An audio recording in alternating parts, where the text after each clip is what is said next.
You've not granted me any courtesy in terms of your talking. Why should I grant you any? But despite that, the writ will not execute prior to January 16th. So I will give you that grace of 10 days, and if I hear anything else, I may take that. So I have to be out of this place by January 16th.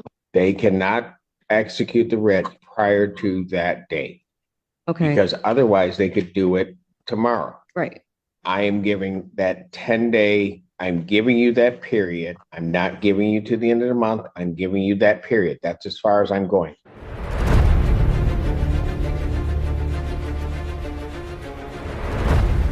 State your name for the record. Tenant Mellick. Okay, go ahead, Ms. Mellick. Well, I entered your courtroom honorably last year at this time. I came in as a plaintiff. Okay. And when I swore in, I gave some information about one company, Akram Rashid, merging with a new owner. At that time, I, the customer, was not given the respect, nor any other tenant in my building, underneath the laws to meet this person as a consumer. It is of complete responsibility for a new company to acquire the permission of the tenant, where money is concerned, to enter a good consumer relationship. This did not happen. Time proceeded, and this maintenance company decided to enter person's property with no permission, started to manipulate them, stealing possessions, stealing automobiles. Okay, ma'am, can I ask you something? Sure. Is this your motion to set aside the judgment? Well, I did set it aside, and we met that agreement. An attorney named Kevin Callahan sat in a court with me as a plaintiff. According to the law, there are no attorneys allowed. So I tried to motion in at the end of August because I recognized. Hold on, no attorneys allowed where? When I first met with you, Your Honor, I went into a small claims, and I was underneath the impression through the courses of the law that there were no attorneys allowed in a small claim. So something kind of got jangled up. I presented charges. Ma'am, hold on. Okay. Okay, because I want to make sure that I've got everything in front of me. Was there a small claims case? Yes. And at that time, we made an agreement. Go ahead. That after August, which was Akram Rashid's current lease, that there were not supposed to be any changes to, yet that wasn't the case. I would be on a month to month. I raised my right hand. Kevin Callahan, yourself, and I made that agreement. He swore to me, my mother, which then reported it to my banks. I reported it to my private attorneys in New York City that managed my work. And I contacted the courts. I talked to him verbally over the phone from his office in St. Clair Shores. And he stated to me that I swear, you're going to receive that sheet of paper. I waited and I waited and I waited. Spring and summer came to fruition, and I called the courts. It's getting, later in the year. Where's the sheet of paper? It was as easy as that. There was no failure of me to make the payment.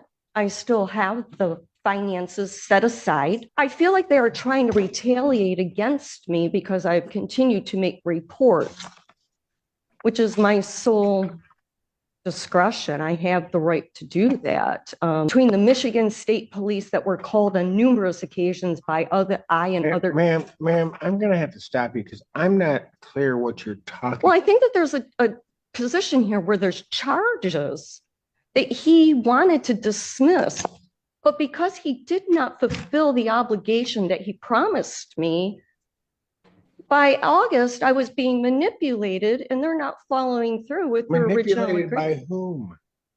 I, yourself, and Callahan last January coming into February. We sat in the Zoom conference. I presented the paperwork that was unorthodox Judge, of if I one may, owner can I and have another information on owner. this? I can. And this change of ownership will not affect your lease agreement. She put unless otherwise indicated in your current signed lease. Well, unless otherwise means I can't do what I'm claiming I'm going to do. She broke these laws. She being whom? EJ Elizabeth Jefferson, who claimed to be a property manager that no one had ever met. There is no legible address. The Attorney General states that she's not a registered or licensed person. The federal offices told me not to be in business with them. Ma'am, I'm going to tell you right now, you've lost me. I don't. Well, from the very beginning, I presented the first time I came in to see you, I presented both pieces of paper. Ma'am, stop for a moment. Okay. I had them pull a small claims case involving yourself against Bell Management. Yeah, they did things that were illegal. Fair housing. Ma'am, that was over a year ago. I would like to say I absolutely remember that, Yeah. but I don't. I'm in dismay myself, sir, because I made that agreement with you.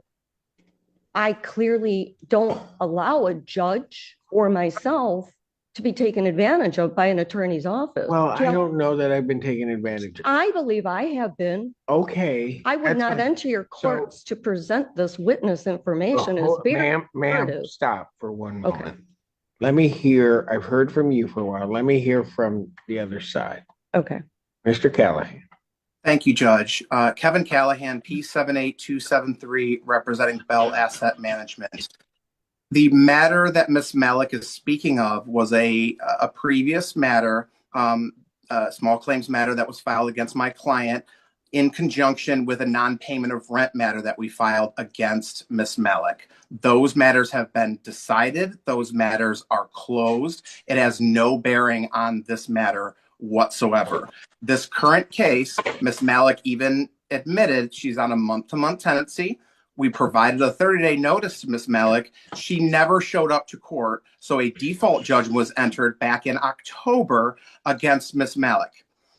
We subsequently filed a writ of eviction. That writ was signed by Your Honor, and now we get this motion to set aside that default 2 months after the default was entered, alleging that no attorney present and it was against her rights. And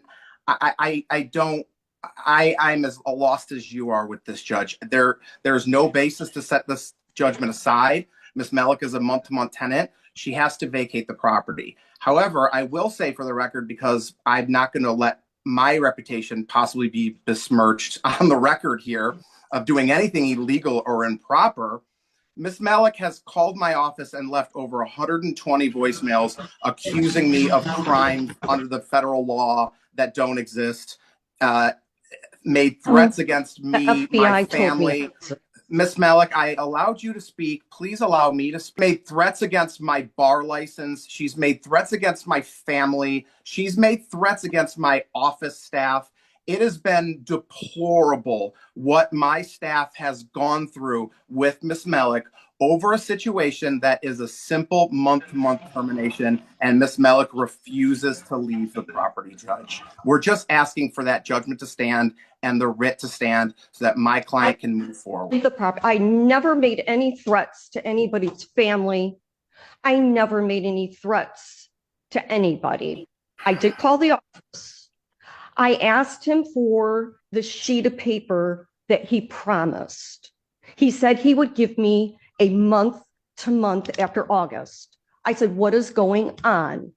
I said, give me the oral confirmation or the written confirmation, and I'm going to continue to pay the money from August onward. I asked your court, I said, may I please have the sheet of paper? Ma'am. I did not threaten anybody. Okay, fine. I don't know anything about that. And And I'm not. If he made an I am, agreement about a ma'am, month to ma'am, month, ma'am. why am I? Ma'am, you have interrupted me numerous times. I'm sorry. That needs to stop. I did not threaten anybody. Okay, Okay. fine. You know, always Just two sides to horribly a story. rude. But the reality here is you're before the court challenging, you're asking me to set aside a judgment to stay the writ. She then told me, she flip-flopped with me 3 times. She put another sheet of paper underneath my door asking me, EJ Jefferson. Ma'am, She that asked has me if I nothing. abandoned my Ma'am, unit. ma'am. Then she tried to take the money out Ma'am, 3 okay, times ma'am, in I'm gonna, September you know and what I'm gonna do, October. ma'am? Here's what I'm gonna do. But there was no order. Ma'am, I'm gonna pass She the asked matter. me to move out. Quit interrupting me. Yeah, she's still Quit trying to take the money. interrupting me. That's warning 2. On the third one, I act. You're before the court to set aside the writ to set aside the judgment and the writ. Yes. So that the record is clear, the judgment was entered for failure to appear at 2 hearings. First one being October 6th, and then on October 20th. I issued of 2023. I issued the judgment. Because I thought that the month to month would be honored. That's all.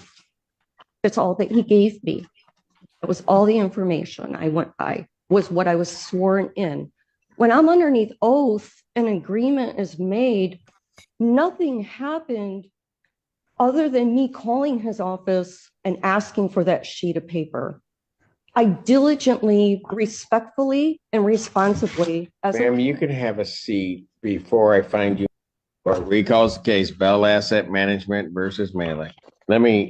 Before anybody else says anything, because this is going way far afield.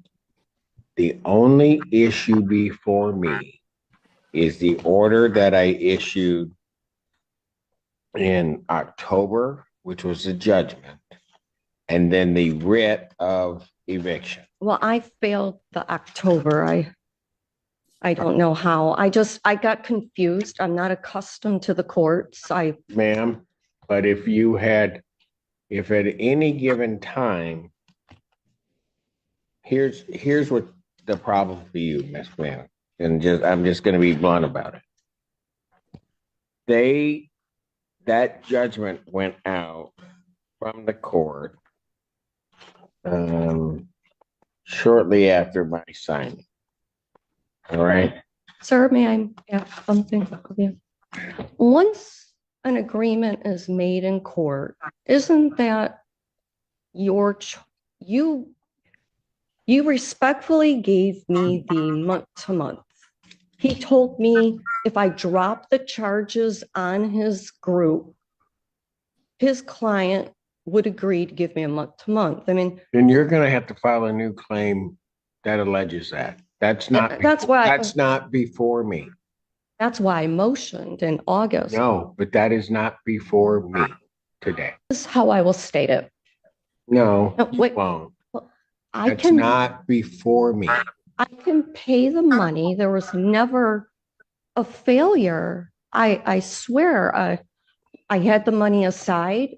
They want you out. I didn't. It's not about the money. They asked me to pay. There was no probable cause in any level. I called his office respectfully. I asked him for the sheet of paper for the month to month that was agreed upon after August.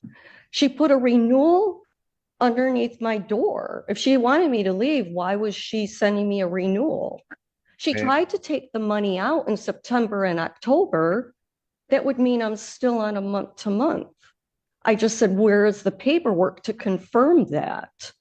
My bank has it on the record, JP Morgan Chase, September and October.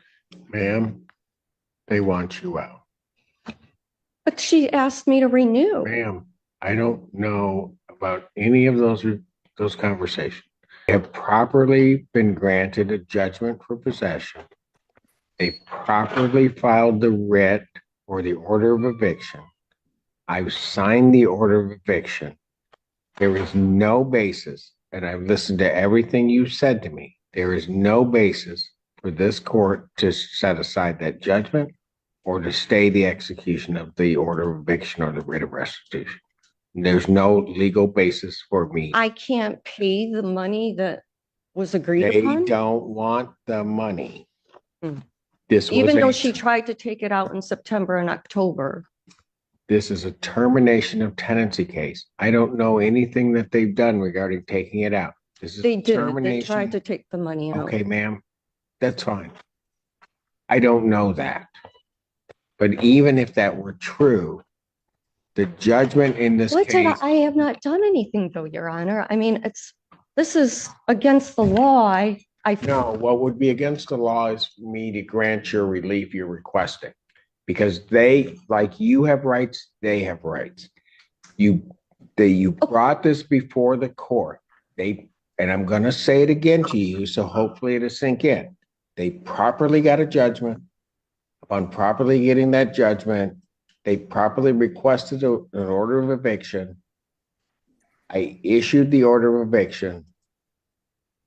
That order of eviction, the judgment, because you have not provided a basis that will stand. Your motion. I did nothing after August other than oblige where a month to month was concerned. That was the agreement. I did not refuse payment. There was no probable cause. She put a renewal underneath my door. I says, well, where's the sheet of paper if you're trying to renew? And then she's flip-flopping back and forth with me. Well, I'm like, okay, I thought I was supposed to be on a month to month. That's all it was. She lied to me. And then she lied to me again. And then she tried to take the money out 3 times. So it got me confused. I'm like, well, then am I on a month to month? The bank has that on record. So I came in thinking that if I spoke the truth, because I was sworn in last year and it was agreed upon that I'd be on a month to month after August. That was it. It was as simple as that. I contacted your courts on numerous occasions prior to the end of August. Ma'am, maybe you don't understand. I just issued my ruling. Your motion is denied. What I will indicate is that the escrow will be held for 15 days and then it will be released back to the defendant. I will not pay the escrow over to the plaintiff. It will be released back to the defendant in this case. Thank So what is the Thank you, time Judge. frame may I have till the end of January, sir? Ma'am, you're operating on borrowed time. I signed the writ I cannot just December 3rd. I signed the writ December 3rd. to have a moving truck in, please, sir. I mean, it is the dead of winter. I have no problem moving out, looking for another place because I don't trust the people. First, they're making an agreement with me and then they're flip-flopping. Could you please, a little courtesy where this is concerned, please? You've not granted me any courtesy in terms of your talking. Why should I grant you any? But despite that, the writ will not execute prior to January 16th. So I will give you that grace of 10 days, and if I hear anything else, I may take that. So I have to be out of this place by January 16th? They cannot execute the writ prior to that date Okay, because otherwise they could do it tomorrow. right.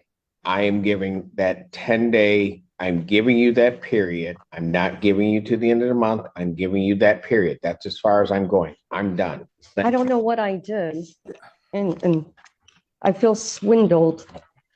Judge, should I enter a order to that effect or will the court? produce Yes, the sir. order? Please. Okay, thank you. I will Prepare an email. order under the 7-day rule, please. I'll do that. Thank Thank you, you. Judge. Have a great day.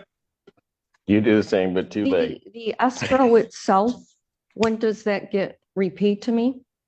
You need to listen to what I just told you. 15 days, I will release the escrow back. May I enter a bank account number or an No. address to you? No, I have to give you a different address because if I'm not going to be living here, ma'am, you can give it to the clerk's office any day. I'm done. You need to leave my court.